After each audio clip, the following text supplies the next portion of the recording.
জানি না তো ভাই বলতে পারবো কি আমি জানি না আমার আর বলা হবে কিনা দয়াল, তাই আমি তোমায় আগে হতে জানিয়ে রাখি। ওরে যেদিন দিন থাকিতে ওরে দিন বন্ধু রে, ওরে আমার দিনের কথা আমি বলে রাখি। ওরে আমার দিন থাকিতে দীনবন্ধু রে,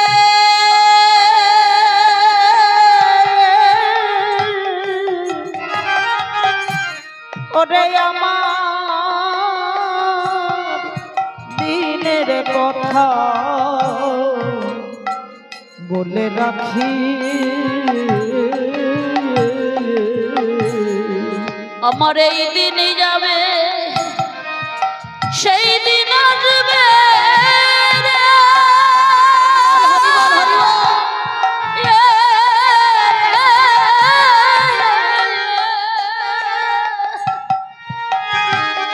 ওরে দয়া, ওরে সেই দিনের আর কয়দিন বাকি, আমার দিনের কথা আমি বলে রাখি। ওরে আমার দিন থাকিতে দীনবন্ধু রে,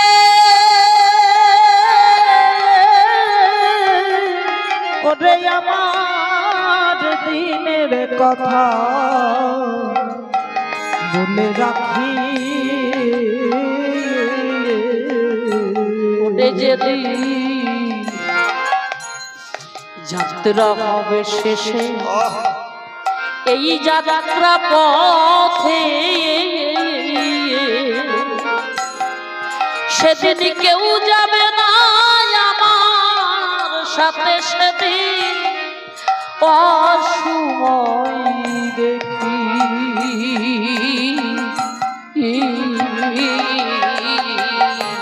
ওরে যেদিন যাত্রা হবে শেষে,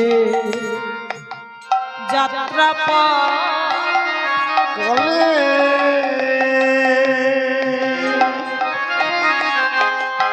সেদিন কেউ যাবে না দয়া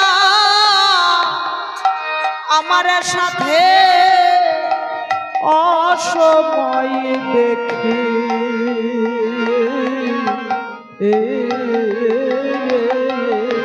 ওরে সেদিন তুমি আমার বান্ধব হইয়া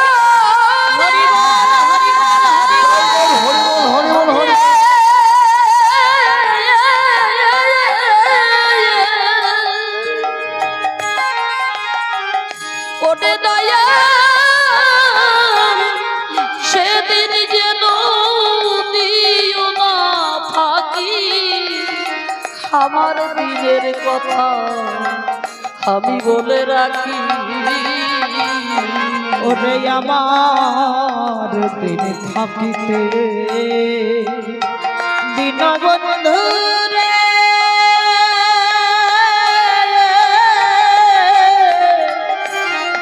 ওরে আমার দিনের কথা বলে রাখি। আজ যাদের তুমি ভালোবাসছো এরা কিন্তু তোমার কেউ আপন নয়। এদের যে ভালোবাসা কয়দিনের, যতদিন তোমার কাছ থেকে নেবার মতন কিছু থাকবে, যতদিন তুমি কিছু দিতে পারবে ততদিন তোমার ভালোবাসা থাকবে। তোমার কাছ থেকে যেদিন আর কিছু নেবার মতো কিছু থাকবে না, সেদিন তোমার কাছে ভালোবাসাও থাকবে। আচ্ছা বাবা, এই ভালোটুকু যদি একটুখানি আমরা গোবিন্দকে দিতে পারতাম, যেমন মা যশোমতী গোপালকে ভালোবেসেছিলেন, আমরা তো পুত্র রূপে ভগবানকে ভালোবাসতে পারলাম না। আচ্ছা আমরা কেউ পারি না বন্ধু রূপে আমার ভগবানকে ভালোবাসতে? যেমন ভালোবেসেছিলেন শ্রীরাম সুদাম দাম সুদাম, আমরা তো কেউ প্রতিরূপেও ভালোবাসতে পারি, তাই না বাবা?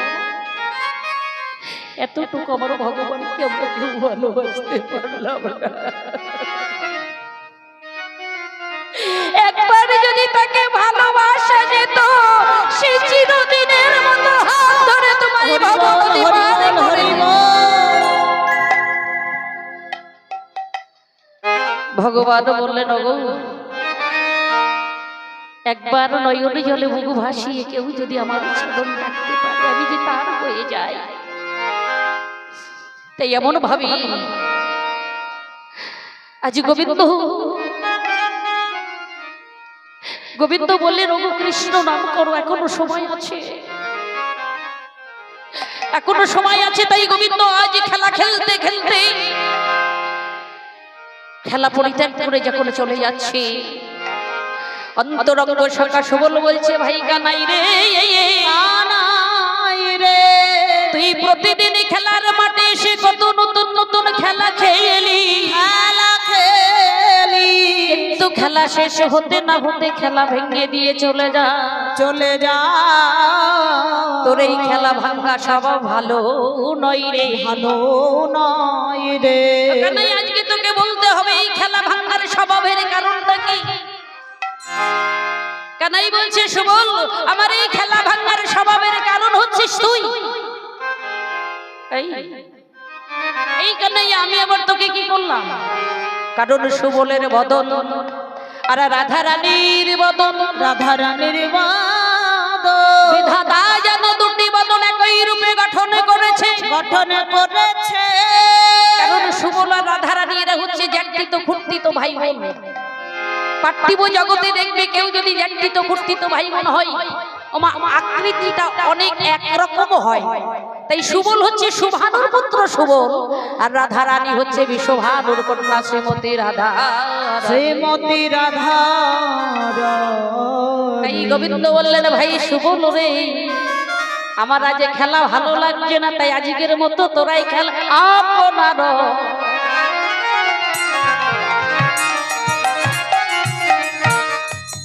সব সঙ্গী গণ আর আপনার ধেনু সব সঙ্গী গণে দিয়া, রাধা বলে বাজাই বাঁশি বাজাই,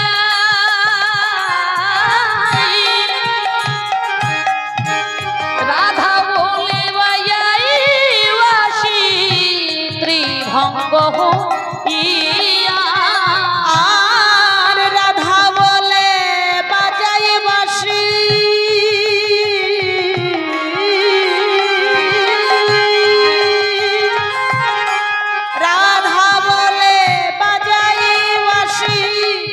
ত্রিভঙ্গ হয়ে,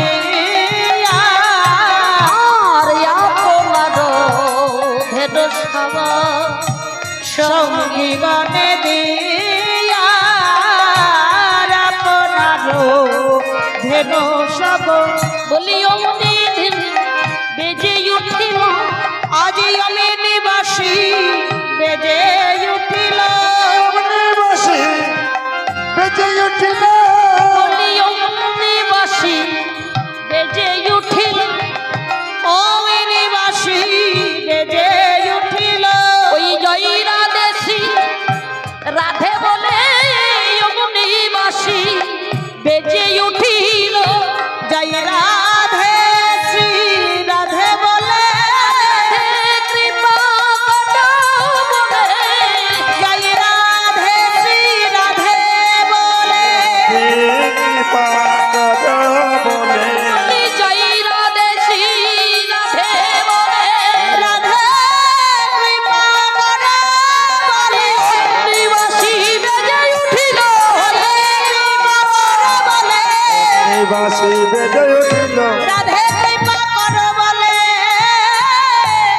অমনি বাঁশি বেজে উঠিল।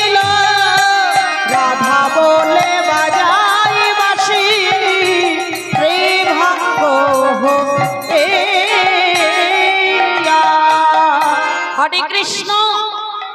কানাই যখন ত্রিভঙ্গ বঙ্কিম ঠামে বংশীর ধ্বনি করলেন, এই ধ্বনিকে কেমন ভাবে শ্রবণ করলেন? প্রথমেই বাকে শ্রবণ করলেন, সন্তানের যদি কোনো অমঙ্গল হয় সবার আগে কে জানে? মা। কে জানে? বাবা জানে?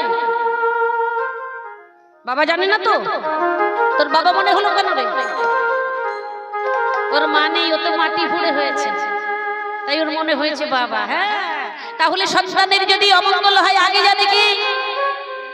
যশোদাসু নীলবেন দে মাখির নামি। আর যশোদাসু নীলবেন দেবাখির নামি। কর পুরে ননিলয়ে ধাই নন্দ রানী। আর কর্পূরে ননিলয়ে ধাই নন্দ রানী। ডাকে আই গোপাল ননি খেয়ে যা। ডাকে আই গোপাল ননি খেয়ে যা। এই গোপাল ননি খেয়ে যা। তোর মুখ দেখে ও ফেটে যাই রে। আই গোপাল ননি খেয়ে যা। তোর মুখ দেখে বুক ফেটে যাই রে। কতক্ষণ ননি খাস নাই রে বা। মুখ দেখে বুক ফেটে যাই রে। তোর ননি খাওয়াই নাইবা। মুখ দেখে বুক ফেটে যাই রে। আই গোপাল ননি খেয়ে যা। মুখ দেখে বুক ফেটে যাই রে। এই গোপাল ননি খেয়ে যা। মুখ দেখে বুক ফেটে যাই রে। ডাকে আই গোপাল ননি খেয়ে যা। তাহলে গোবিন্দ যখন বংশী ধ্বনি করলেন সবার আগে শ্রবণ করলেন মা যশোমতী। মায়ের মতো আপন পৃথিবীতে কিছু নেই বাবা। সব ভালোবাসার মধ্যে কিছু না কিছু স্বার্থ আছে। স্বার্থ ছাড়া দুনিয়াটা চলছে না, স্বার্থ ছাড়াই পৃথিবীটা চলছে না। জমি চলে গেলে জমি পাওয়া যায়, সম্পত্তি হারিয়ে গেলে সম্পত্তি পাওয়া যায়, কিন্তু মা যদি চলে যায় সেই মায়ের ভালোবাসা ফিরে পাওয়া যায় না। কারণ মায়ের মতন আপন এই পৃথিবীতে কেউ না। মা যখন একটি সন্তানকে পৃথিবীর আলো দেখাতে গিয়ে কত মা অকালে প্রাণ হারায়, কিন্তু সেই সন্তানে যখন ধীরে ধীরে বড় হয়ে যায় পিতা মাতাকে কত কষ্ট দেয়, কত দুঃখ দেয়, কত যন্ত্রণা দেয়, কিন্তু তবুও কখনো মা কখনো তাকে অভিশাপ করে না। করে না। বলে হে গোবিন্দ, হে গোবিন্দ, আমার সন্তান বোঝে নাই, আমার সন্তান বুঝ, ওকে তুমি কোনো কষ্ট দিও না, কোনো যন্ত্রণা দিও না। যত কষ্ট দেবে, যত দুঃখ দেবে তুমি আমায় দাও, কিন্তু সহ্য করবার মতো শক্তিটুকু তুমি আমায় দিও। এই মায়ের মতন আপন কিছু হয় মা? মায়ের মতন কিন্তু আপন কিছু হয় না। তাই তো সত্যের দেবতারা কি করলেন? মায়ের যে আসন সবার করে দিলেন। শাস্ত্রে বলেন জননী জন্মভূমিচ্চ স্বর্গাদপি গৌরীয়সী মহামায়া। পৃথিবীতে মায়ের মতন আপন কিছু আর নয়, কারণ পৃথিবী যে মাতৃরজে এই দেহখানি গঠিত। গর্ভ কি বাবা বাবাদের হয়? এই মায়েদের হয়। গর্ভ কিন্তু মায়েদের হয় না, গর্ভ হয় কাদের? গর্ভ হয় বাবাদের। সেই গর্ভ যখন ধরে না রাখতে পারে কি করে? মায়ের কাছে ফেলে দেয়। তাই তো বলে গর্ভধারিণী মা। মা কত কষ্ট সহ্য করেও সেই সন্তানকে ধরে রাখেন। তাই এমন ভাবে সবার আগে শ্রবণ করলেন মা যশোমতী, এবারে দ্বিতীয়কে শ্রবণ করলেন সখা গানে শোনেবেন দাদা রে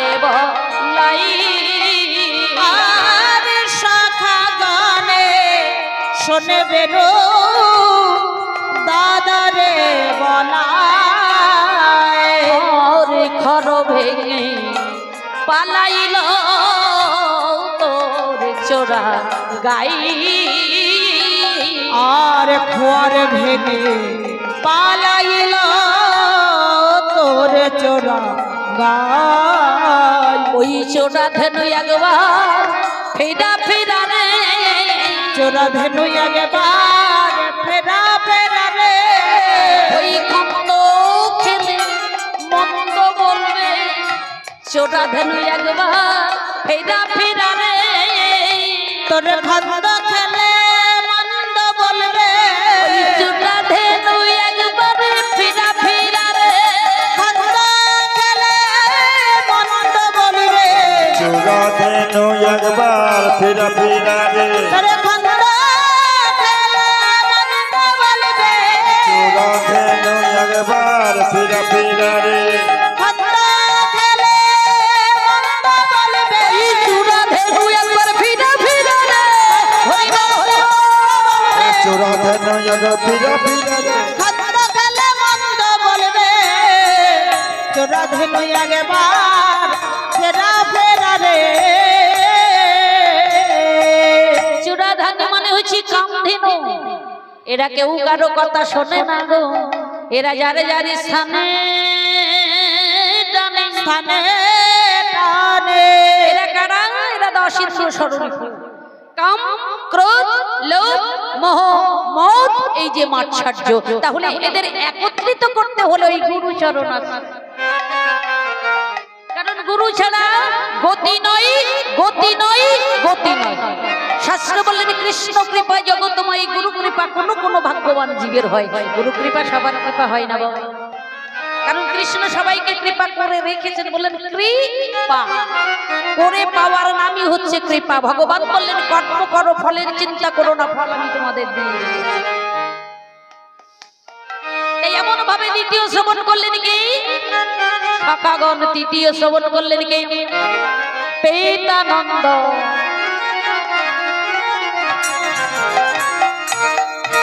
শোনেবেন আনিয়াছি বাধা আর পিতানন্দ শোনে বেনো আনিয়াছি বাধা শ্রীমতী শুনিল বেনু ঘাটে এসো রাধা আর শ্রীমতী শুনিল বেনু ঘাটে এসো রাধা রাধে একবার ঘাটে এসো না বলে একবারে ঘাটে এসো নারাই তোমায় হেরে এই প্রাণে জুড়াই একবার ঘাটে এসো নারাই আমি তোমায় হেরে প্রাণী জুড়াই রাধে বিনোদিনী তোমায় হেরে প্রাণী জুড়াই ও গোরা দেবী নদিনী তোমায় হেরে প্রাণী জুড়াই একবারে ঘাটে এসো নারাই শ্রীমতী শুনিল বাসী ঘাটে এসো হরে রায় কৃষ্ণ মা যার যেমন কান সে তেমন শোন হয়তো তোমরা বলতে পারো আমাদের কানে শোনা আছে আমরা শুনতে পাই না আমার পার্থিব জগতের শোনা থাকলে শোনা যাবে না কেউ যদি প্রাকৃত জগতের শোনা দিই কেউ যদি দোকান বাঁধাতে পারে দোকান দোকান দোকান কোন দোকান চায়ের দোকান পানের দোকান বিড়ির দোকান কোন দোকান ফুচকার দোকানে এখন বিশাল ভিড় তাই না রাধে হরি বল তাহলে কি ফুচকার দোকান বললেন না না ফুচকার দোকান না কোন দোকান বললে দোকান দোকান কোন দোকান এই যে দোকান যেমন তোমরা দোকান পেতে বসে আছো বসে আছো কেন না একটু হরি কথা শ্রবণ করবার জন্য এই এই যে সাধুগুরু বৈষ্ণবের যে চরণ ধুলি পাবার জন্য এসেছো মা টাকা পয়সা নিয়ে ব্যাগ নিয়ে বাজারে গেলে সবকিছু পাওয়া যায় কিন্তু এই সাধুগুরু বৈষ্ণবের চরণ ধুলি পাওয়া যায় বাবা তাহলে এই সাধুগুরু বৈষ্ণবের চরণধুলি নিতে হলে, এই সাধুগুরু বৈষ্ণবের সঙ্গ করতে হলে, এই সাধুগুরু বৈষ্ণবের বাজারে যেতে হয়। হরি বল হরি বল হরি বল। তাহলে শুনতে শুনতে কি হয় শোনার পর? এই কান্দে শুনছি, এই কান্দে বেরিয়ে যাচ্ছে, যাক না কত যাবে। আজকে ভালো লাগছে না, কালকে ভালো লাগছে না, তৃতীয় দিন ভালো লাগবেই লাগবে। হ্যাঁ, তা আগের দিনে ঘোষেরা দুধ মাপতেন কিসে? বাঁশের চোঙা। এখন কিন্তু বাঁশের চোঙা দেখা যায় না, দেখা যায়? তা বাঁশের চোঙায় যখন নতুন অবস্থা থাকতো, তার রংটা থাকতো কেমন? সাদা। দুধ মাপতে মাপতে ওই চিংড়ায় ঘিয়ের মতন একটা স্পট পড়ে যায়। তদ্রূপ কৃষ্ণ কথা শ্রবণ করতে করতে, সাধু সঙ্গ বৈষ্ণব সঙ্গ করতে করতে আমাদের কানে যখন ঘিয়ের মতন স্পট পড়বে, সেদিন কৃষ্ণ কৃপা হবেই হবে। হরি বল হরি বল। সেদিন আর কেউ রক্ষা করতে পারবে না। তাই যার যেমন কানে সে তেমন শোনে। তাই এমন ভাবে আজ রাধে বলে কানাই তখন করিল মোহনবাসী, রাধিকার কারণে তাহা প্রবেশিল আসিল। ধ্বনি শুনে সুবোধনী অতির হইয়া, বধূরে ভেটিতে যাব আপনার দিয়া। রাই সে করে কহে এই কথা বটে, চলো সবে যাই মোরা যমুনার তটে। মোহন মুরলীর রবে আকুল করিল সবে, আর চিত ধরনে না যাই। চলো চলো বুড়ি মাই মথুরা রবিকে যাই, দান চলে ভেটিব কানাই। আনন্দে আকুল চিত, আনন্দে আকুল চিত, আকুল চিত, আনন্দে আকুল চিত, অঙ্গ ভেল পুলকিত, আনন্দে আকুল চিত, অঙ্গ ভেল পুলকিত। শুনিয়া গো বিন্দ পথে দানি, আহা মরি রে শুনিয়া গো, আহা মরি রে শুনিয়া গো, আহা মরি রে শুনিয়া গো, আহা মরি রে শুনিয়া গো, আহা মরি রে শুনিয়া গো, বিন্দ পথে দানি। আজ যে গোবিন্দ দানি হয়েছে রাধারানী এটা বুঝতে পারলেন কি করে? কারণ অনাদির আদি গোবিন্দের সখা মধুমঙ্গল নগরে নগরে বলে গেছে। যখন নগরে নগরে বলে গেছে, রাধারানী বুঝতে পারলেন নিশ্চয়ই আমার প্রাণ বধুর কোন সংক্ষেপ। তাই রাধারানী কি করলেন? ওগো সুবর্ণের ভান্ড ভরি দতে দুগ্ধ ছানাপুরি, একই সভারে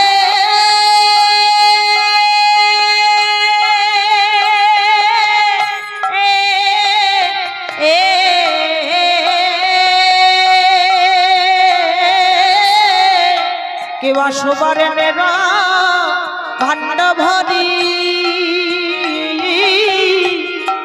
দধি ঘৃত ছানা পরে, সারি সারি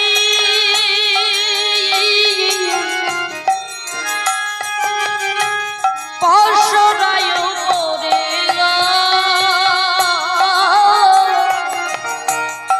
সারি সারি পশরায় পরে, এবার সারি সারি পাশরায়ু পরে গো, সারি সারি পাশরায়ু পরে। আর তাহাতে ইউরনার ডালি বিচিত্র নেত্র ফালি, কিবা তাহাতে নার ডালি, কিবা তাহাতে নার ডালি, কিবা তাহাতে নার ডালি বিচিত্র নেত্র ফালি। এবার দাসের শির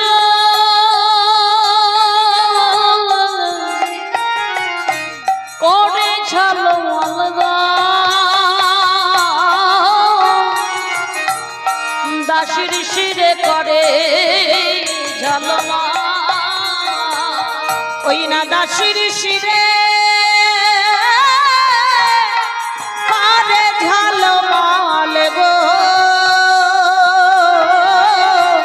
ওই দাসীর শিরে করে ঝলমল ঝলমল করিছে ঝলমল করিছে ঝলমল করিছে ঝলমল করিছে চিত্র নেত্র ফালি ঝলমল করিছে ওই বিচিত্র নেত্র ফালি ঝলমল করিছে নিত্য খালি ঝলমল করিছে ওই বিচিত্র নেত্র ফালি ঝলমল করিছে ওই বিচিত্র নেত্র ফালি শিরোই শির পরে বিচিত্র নেত্র ফালি বিচিত্র নেত্র ফালি বিচিত্র নেত্র ফালি ঝলমল করিছে ওই দাসীর শিরে করে ঝলমল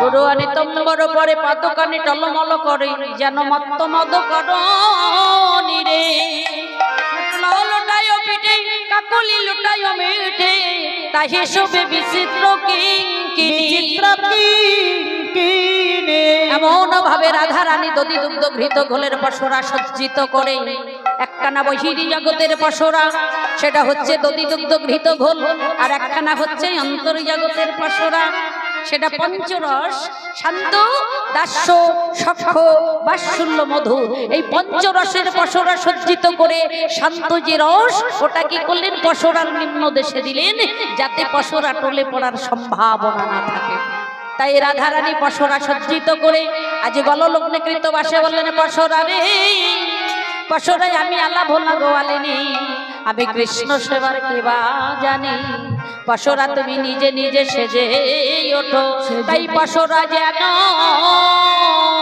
কৃষ্ণ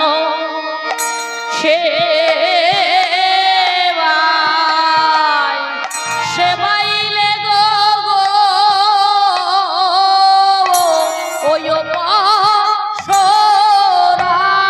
যেন কৃষ্ণ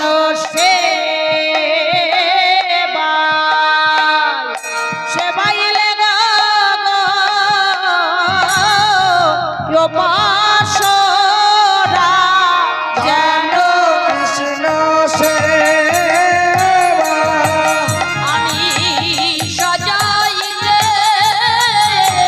জানি না গো যেন কৃষ্ণ সেবা আমি সাজাইলে জানি না গো কৃষ্ণ সেবা